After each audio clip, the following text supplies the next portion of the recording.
that I always like about this story of Shadrach, Meshach, and Abednego, as you're going to see today, is you're going to see Jesus Christ in the furnace. And and what's so cool about that is, um, it's usually on May the 4th, and I always will tweet something or put something on Facebook, and it's like, May the 4th be with you instead of the force, you know what I mean? So May the 4th be with you. Okay, and that's the fourth one that King Nebuchadnezzar will see in the fiery furnace. And who was that fourth one? Well, that fourth one was Jesus Christ. And just to give you guys some context, okay, so the temple had been destroyed, the holy city had been humiliated, and many of Israel's young men had been carried into captivity. And Daniel, Shadrach, Meshach, and Abednego were not serving God in a safe religious culture. Let me put it that way. They were serving God in a place where it was really hard to worship. I mean, we take this for granted, guys. We take it so much for granted. Um, and it reminds me. This is the anniversary. This week was the anniversary when the Coptic Christians that were beheaded by ISIS. You guys remember those guys in the orange jumpsuits about 11 years ago? And ISIS, they lined them all up. These Coptic Christians. They were all these young men were about in their early 20s, and these ISIS Islamic terrorists, they lined them, all these guys up, and they gave them a choice. They said, submit to Allah or we're going to cut your head off. And all of them, to a person, would not submit to Allah. Okay? All of them to a person. These young men had their whole lives in front of them, and all of them to a person would not submit to Allah. They said, Jesus is our Lord. And ISIS cut every one of their heads off. I think there's about 19 of them. Okay? All right? Now think about that. And you say, well, brother, what if I, because I remember my youngest daughter asking me at the time, Dad, what should I do if that would ever happen to me? Because could we pretend, could we just kind of lie to the ISIS people and then, you know what I mean? Because all these scenarios are going on in your mind, and then go back to being a Christian. And I said, no, you can't. You can't. Would God want you to do that to him? When you stand up for him? You see what I'm saying? So think about this. So this is where this story unfolds. So after King Nebuchadnezzar erects this golden image and commands all the people, all the nations, he's the most powerful man in the world. And he says he built his statue of himself, and he says, now bow before it. And this was not just like a political ceremony. It was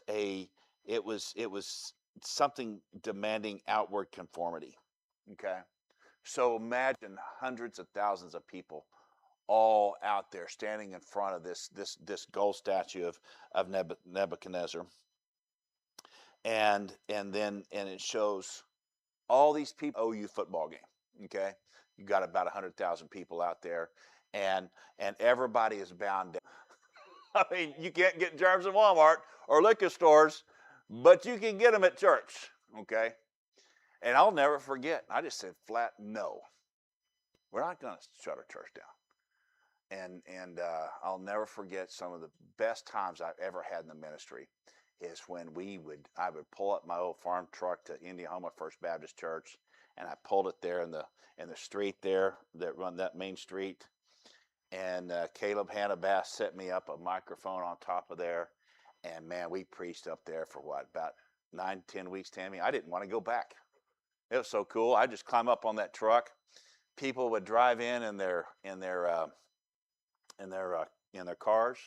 And it was like a drive-in, like the old school drive-in, We had an Atwoods bucket for for offering plate that we'd drive around.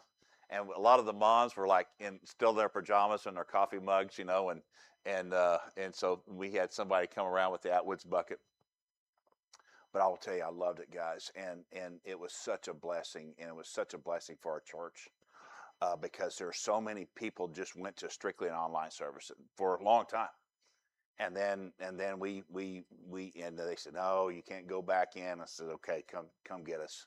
We went back inside and we went to 2 services. We kind of mitigated the risk a little bit. We would have morning service and then we'd have a later service so we could do the social distancing thing.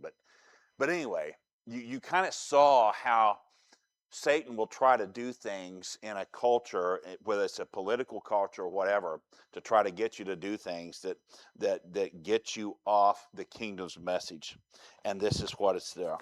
So this fiery furnace is not only a story about courage, it's a story about worship. It's a story about suffering, and it's a story about divine companionship. And it shows us that God is going to be able to deliver, okay? Deliver us. And in a way, that's awesome. That is so awesome. So don't worry about it, Josh. It's good. It's awesome. She's not hurt. That's beautiful. When you hear babies crying out like that, that's awesome. So let's go to verse 19 first. Let's go to get in verse 19, Maddie. Then Nebuchadnezzar was full fury, and the expression on his face changed toward Shadrach, Meshach, and Abednego. And he spoke and commanded that they heat the furnace 7 times more than it was usually heated. Okay, so at this point, let me catch you back up. That Shadrach, Meshach, and Abednego were pointed out, and I said, "Hey guys, go ahead. No, we're not going to bow to. We're not. We got a God, and it's who we serve." He said, "No." No. So they brought him up. And Nebuchadnezzar, to tell the story, he gave him another chance. He gave him a second chance. He gave him a third chance. He gave him a fourth chance. No, we're not going to bow down to you. We will only bow down and worship our God. And so now he's hot. Man, he is hot. He spoke and commanded they heat the furnace 7 times more than usually. So he stopped everything and reheated the furnace. Okay? This shows how deeply world power resents godly resistance. World powers do.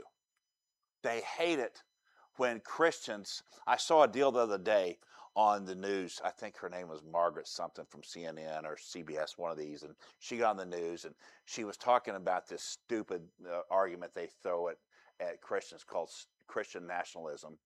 And she said, yeah, those people are Christian nationalists, and Christian nationalists believe that their rights come from God. Is that not insane? Like, what?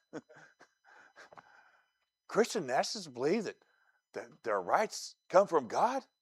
No, Christians believe that. Hello? And obviously this person didn't know, but see how the world resents, and they'll try to, everything they could twist and turn, they try to do that all the time. And see, so these men had not threatened his throne militarily. They weren't powerful. They had before we do. I'll be long gone. But you're going to have a lot harder time trying to get to this earth. It gets through this earth than my generation did.